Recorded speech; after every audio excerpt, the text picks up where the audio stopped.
Film ini berlangsung dalam sebuah alam semesta paralel dan dimulai pada tahun 1969.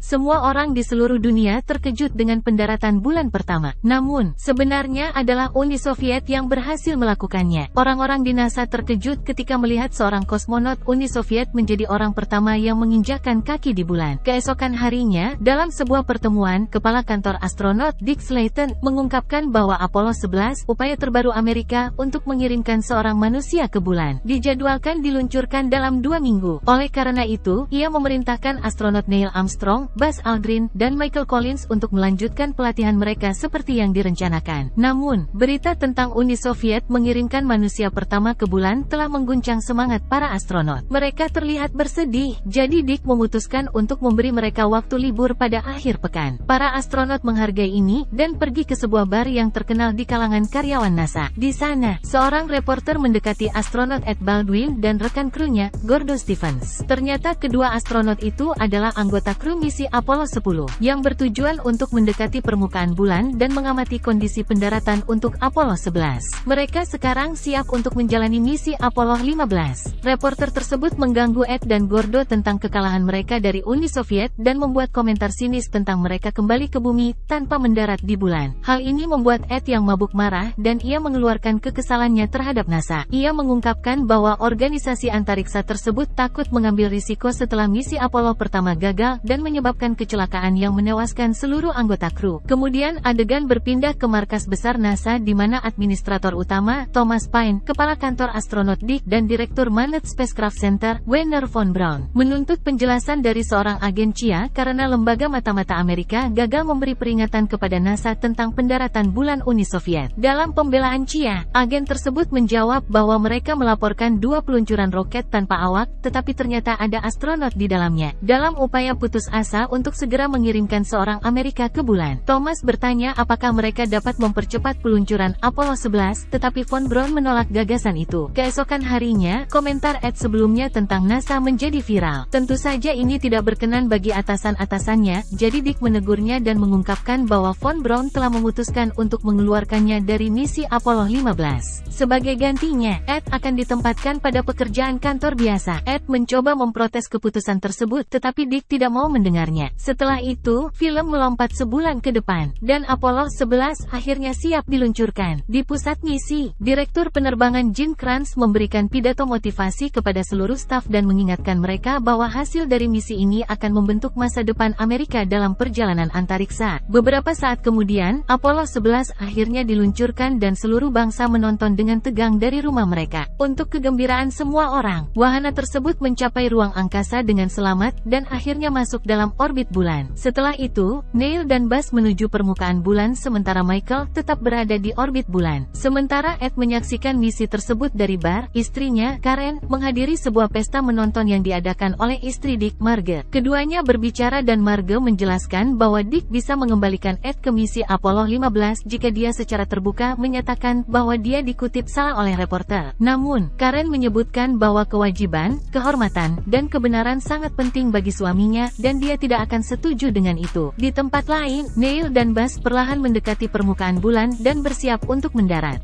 Namun, ketika semakin dekat, mereka kesulitan menemukan tempat yang baik. Hal ini membuat mereka panik, sehingga mereka terpaksa melakukan pendaratan secara tiba-tiba. Karena hal ini, misi kontrol kehilangan koneksi telemetri dan semua sarana komunikasi lainnya dengan Apollo 11. Beberapa jam berlalu dan setelah tidak mendengar kabar dari Apollo 11, von Braun menyimpulkan bahwa wahana antariksa tersebut kemungkinan telah jatuh. Mereka bahkan meminta Michael, yang berada di orbit, untuk kembali ke bumi. Tetapi saat itu juga, misi kontrol menerima transmisi dari Neil, yang memberitahu mereka bahwa Apollo 11 telah berhasil mendarat di bulan. Hal ini membuat seluruh staf NASA merasa sangat bahagia. Mereka mulai merayakannya sementara Neil mengibarkan bendera Star and Stripes dan menjadi orang Amerika pertama yang berada di bulan. Setelah beberapa waktu, Neil dan Buzz menyelesaikan misi mereka di bulan dan bertemu kembali dengan Michael di orbit. Kemudian, ketiganya menuju ke bumi. 2 bulan berlalu dan Ed sudah muak dengan pekerjaan kantornya. Suatu hari, ia menghadap Dick dan memintanya untuk mengembalikannya sebagai anggota kru Apollo 15. Namun, atasan tersebut masih enggan untuk menerimanya kembali. Kemudian, administrator NASA, Thomas Paine, mengadakan pertemuan dengan pejabat tingkat tinggi lainnya, sambil mengatakan bahwa ia memiliki berita buruk. Ia menduga bahwa Uni Soviet berencana mendirikan pangkalan lunar di bulan. Dengan sudah kalah dalam perlombaan sebelumnya, Thomas bersikeras untuk menghindari malu sekali lagi. Oleh karena itu, ia memerintahkan von Braun untuk segera mengambil inisiatif dan membangun pos militer pertama di bulan sebelum Uni Soviet. Thomas juga menyebutkan bahwa perintah ini datang langsung dari Presiden Richard Nixon sendiri. Sementara itu, terungkap bahwa von Braun dulunya bekerja di Jerman di mana ia mengembangkan roket V2. Roket-roket ini digunakan oleh Jerman dalam Perang Dunia II yang menewaskan ratusan ribu orang tak berdosa. Oleh karena itu, von Braun menolak perintah presiden dengan menyatakan bahwa ia tidak ingin menjadikan perjalanan antariksa sebagai medan perang lainnya. Kemudian, ia berbicara dengan muridnya, Margot Madison, yang merupakan seorang insinyur di NASA. Margot tampaknya akan melakukan wawancara dengan Direktur Penerbangan Jean untuk posisi di pusat kendali misi. Sayangnya, wawancara tersebut tidak berjalan seperti yang direncanakan dan Margot meninggalkan kantor dengan frustrasi. Dia yakin bahwa dia tidak akan terpilih, namun, keesokan harinya, von Braun masuk ke kantornya dan dengan bangga mengumumkan bahwa dia adalah wanita pertama yang pernah berada di pusat kendali misi. Mendengar ini, Margot menjadi bersemangat dan memeluknya erat-erat. Dalam adegan berikutnya, Ed didekati oleh administrator Thomas Paine dan seorang anggota Kongres. Anggota Kongres tersebut memberikan kesempatan kepada Ed untuk kembali ke program Apollo 15. Tetapi dengan syarat ia melakukan satu kebaikan bagi mereka. Ed harus mengorbankan von Braun dengan memberikan kesaksian palsu di depan komite yang sedang menyelidiki kegagalan NASA. Ed ragu-ragu tentang tawaran tersebut karena meskipun ia tidak sejalan dengan von Braun, ia tetap menghormatinya. Anggota Kongres tersebut hanya memintanya untuk memikirkannya, sambil mengungkapkan bahwa bahkan presiden menginginkannya. Beberapa minggu kemudian, Ed terlihat dalam sidang Kongres di Washington DC. Mengejutkannya, bukannya menuduh von Braun, ia mengaku bertanggung jawab atas misi Apollo 10 yang membuat anggota Kongres tersebut kecewa. Kemudian, ia mengundurkan diri dari NASA dan memutuskan untuk kembali bergabung dengan Angkatan Laut. Namun, komite sidang berhasil memojokkan von Braun dengan membawa keterkaitannya dengan Jerman Nazi. Von Braun mengekspresikan penyesalan yang sangat mendalam atas penyalahgunaan karyanya oleh Reich ketiga dan menyatakan bahwa hal itu tidak relevan dengan pekerjaannya di NASA. Sebagai respons, anggota Kongres tersebut mengungkapkan berbagai foto dan bukti nyata bahwa von Braun juga pernah menjadi anggota SS, polisi rahasia Nazi yang dikenal karena kebrutalannya terhadap orang Yahudi. Hal ini menjadi pukulan terakhir bagi von Braun, dan ia akhirnya diberhentikan dari tugasnya di NASA. Adegan selanjutnya memotong ke peluncuran misi Apollo 12, yang bertujuan untuk menjelajahi bulan dan mencari lokasi yang cocok untuk pangkalan bulan. Pada hari yang sama, Dick memberi kabar baik kepada Ed. Setelah von Braun diberhentikan, direktur baru memutuskan untuk mengembalikannya ke program Apollo 15. Kabar tersebut membuat Ed sangat bahagia, karena selalu menjadi mimpinya untuk berbuat sesuatu bagi negaranya. Ketika keduanya melanjutkan pembicaraan, Karen tiba di sana dan meminta mereka untuk menonton berita. Mengejutkannya, berita melaporkan bahwa Uni Soviet telah mengirimkan wahana antariksa lain ke bulan, dan kali ini seorang kosmonot perempuan Rusia telah berhasil menginjakkan kaki di bulan, menjadikannya wanita pertama yang mencapai prestasi seperti itu. Orang Amerika sangat marah atas pencapaian ini, dan dengan tekanan yang semakin meningkat pada mereka,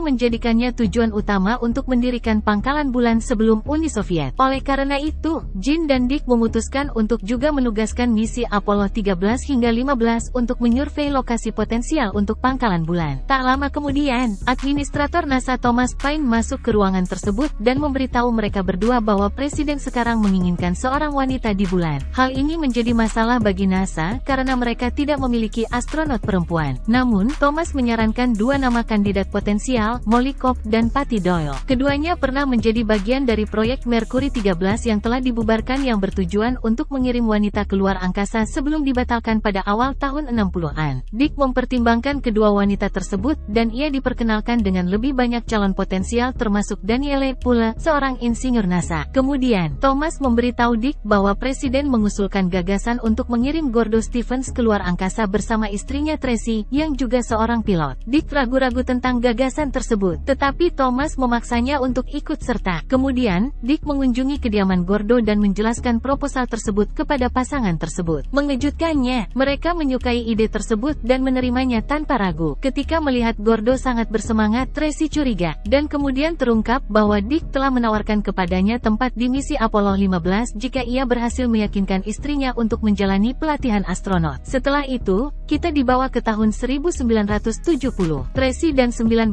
kandidat perempuan lainnya memulai kelas pelatihan astronot mereka. Dick memperkenalkan dirinya dan mengingatkan para wanita bahwa pelatihan ini akan sangat ketat. Semua kandidat akan dinilai, dan mereka dengan hasil terbaik akan melanjutkan ke tahap berikutnya dalam program. Pelatihan dimulai, dan Tracy khususnya mengalami kesulitan untuk mengejar pesaing-pesaingnya. Ia terus-menerus berada di peringkat terakhir ketika jumlah kandidat berkurang menjadi 10. Tracy juga mulai mempertimbangkan untuk keluar dari program ini, dan hal ini menyebabkan adanya perdebatan sengit antara Gordo dan Tracy. Gordo mencoba meyakinkannya bahwa ini adalah kesempatan emas. Tetapi Tracy percaya bahwa Gordo hanya melakukannya untuk kepentingannya sendiri. Pada adegan berikutnya, kita dibawa ke pertemuan di NASA di mana mereka sedang membahas beberapa foto bulan yang diambil oleh satelit. Foto-foto tersebut mengungkapkan kemungkinan adanya es. Jean menyebutkan bahwa air di bulan bisa mengubah segalanya. Demikian pula, seorang insinyur menekankan bahwa mereka mungkin bisa minum air, menanam tanaman, dan bahkan membuat bahan bakar roket. Namun, hal ini belum dapat dikonfirmasi, dan Ed menyebutkan bahwa mereka akan menemukan lebih banyak informasi tentang hal tersebut dalam misi Apollo 15. Setelah pertemuan, Thomas bertanya kepada Dick tentang program pelatihan astronot perempuan, dan Dick mengungkapkan bahwa ia telah mengatur pelatihan bertahan di padang pasir untuk para wanita tersebut. Hal ini dilakukan karena ia ingin mempersiapkan mereka untuk skenario potensial jika mereka gagal mendarat dari luar angkasa ke wilayah yang tidak diketahui. Pada pelatihan bertahan di padang pasir tersebut, Dick memberi pengarahan kepada para wanita tentang tes berikutnya mereka. Mereka harus mencapai tujuan tertentu di padang pasir, dan setiap individu akan dinilai dan waktu mereka akan dicatat. Segera, tes dimulai, dan semua wanita mulai perjalanan mereka di bawah matahari yang terik. Setelah berjam-jam berjalan, Tracy memperhatikan bahwa salah satu kandidat bernama Ellen mengalami cedera pada pergelangan kakinya. Tanpa ragu, Tracy merawat luka-lukanya dan perlahan-lahan mereka berdua mencapai garis finish, mengorbankan misi Tracy sendiri. Sementara itu, Molly dan Patty, alumni Mercury 13, mencapai garis finish sebelum orang lain. Tracy dan Ellen adalah yang terakhir sampai, yang sangat mengejutkan Dick, yang terkejut dengan kedermawanan Tracy. Keesokan harinya, nama-nama 5 kandidat tersisa diumumkan, dan untuk kejutan semua orang, Tracy dan Ellen berhasil masuk dalam daftar tersebut bersama Patty, Danielle, dan Molly. Tak lama kemudian, Dick memanggil Tracy ke kantornya, dan memuji insting dan keberanian Tracy. Namun, ia juga menyebutkan bahwa keberanian saja tidak cukup. Tracy juga perlu memiliki keahlian dan sifat egois. Dengan mengatakan hal tersebut, Dick memberikan opsi kepada Tracy untuk secara sukarela mengundurkan namanya dari program. Namun, Tracy menolak dan menyatakan bahwa ia siap sepenuhnya dan sangat ingin menjadi seorang astronot. Pada hari ke-200 program pelatihan, Ed membawa 5 kandidat yang tersisa ke pangkalan militer dan memperkenalkan mereka dengan simulator modul eksplorasi bulan, LEM, yang dapat mensimulasikan dinamika penerbangan pesawat luar angkasa Apollo. Di sini, para kandidat akan melakukan manuver dasar lepas landas dan mendarat. Tracy adalah yang pertama masuk ke LEM. Setengah jam kemudian, ketika Gordo melewati pangkalan militer, ia melihat awan asap hitam yang mengkhawatirkan keluar dari dalam pangkalan. Khawatir, Gordo bergegas ke pangkalan, di mana ia menemukan bahwa Patty mengalami kecelakaan dengan modul tersebut dan akibatnya Patty meninggal dunia. Kejadian tersebut menghancurkan 4 wanita yang tersisa hingga mereka mempertimbangkan untuk meninggalkan program secara keseluruhan. Suatu hari, seorang mantan astronot bernama John Glenn mengunjungi Dick di kantornya di markas besar NASA. Ternyata, ia adalah orang Amerika pertama yang masuk ke luar angkasa. John menyarankan Dick untuk membatalkan proyek astronot perempuan tersebut karena menurutnya itu adalah yang terbaik bagi masa depan NASA. Namun, Dick menolak melakukannya karena ia telah melatih para astronot perempuan tersebut secara terus-menerus selama hampir 1 tahun. Kemudian, dalam pertemuan NASA selanjutnya, Jean mengungkapkan bahwa gambar-gambar satelit menunjukkan bahwa pesawat luar angkasa Uni Soviet telah jatuh di bulan, dan setidaknya 1 kosmonot tewas. Meskipun Uni Soviet telah menyembunyikan misi dan kejadian tersebut, Chia mencurigai bahwa mereka sedang mencoba mendirikan pangkalan bulan di dekat formasi es yang diduga ada. Hal ini membuat NASA menyadari bahwa Uni Soviet sekali lagi unggul dari mereka. Setelah pertemuan tersebut, Thomas mendekati Dick di kantornya dan memberitahunya bahwa program pelatihan astronot perempuan telah dibatalkan oleh pihak yang berwenang, yang membuat Dick kecewa. Adegan kemudian memotong ke konferensi pers mengejutkan di markas besar NASA. Di sana, Dick berbicara kepada media dan mengumumkan bahwa Danielle, Ellen, Molly, dan Tracy adalah wanita-wanita pertama yang berhasil lulus pelatihan astronot yang diperlukan oleh NASA, dan ia memperkenalkan mereka sebagai astronot. Hal ini membuat para wartawan bingung dan senang sekaligus. Kemudian, Dick mengunjungi Ed dan memberitahunya bahwa ia telah memutuskan untuk menggantikan menggantikan Gordo dengan Molly sebagai kru misi Apollo 15. Ed tidak senang dengan penggantian temannya dalam misi tersebut, tetapi Dick memaksa mereka untuk makan malam dengan anggota kru baru mereka, Molly dan Frank Sidway, yang merupakan kosmonot Apollo ketiga. Tidak mengherankan, Gordo sangat terpukul oleh berita tersebut, dan pulang dalam keadaan mabuk. Awalnya, hal ini membuat Tracy marah, tetapi ketika ia mengetahui bahwa Gordo dipecat dari misi Apollo 15, ia segera menenangkannya. Sementara itu, selama pelatihannya untuk misi Apollo 15, Molly terlibat dalam perdebatan dengan rekan-rekannya yang baru, Ed dan Sidway, karena sifat keras kepalanya. Ketika Margo mengetahuinya, ia memarahi Molly dan mengingatkannya bahwa sebagai seorang astronot, ia harus menjadi sempurna dalam segala aspek. Ini termasuk bersosialisasi dan bekerja sama. Untungnya, Molly menerima umpan balik tersebut dengan baik dan memperbaiki perilakunya. Adegan kemudian melompat ke hari peluncuran Apollo 15, di mana 3 anggota kru Ed, Sidway, dan Molly terikat di roket. Begitu roket itu lepas landas, Dick menerima panggilan dari presiden yang memberikan selamat atas peluncuran tersebut. Namun, ia juga memperingatkan Dick bahwa jika Molly membuat kesalahan, ia akan menghadapi konsekuensi yang serius.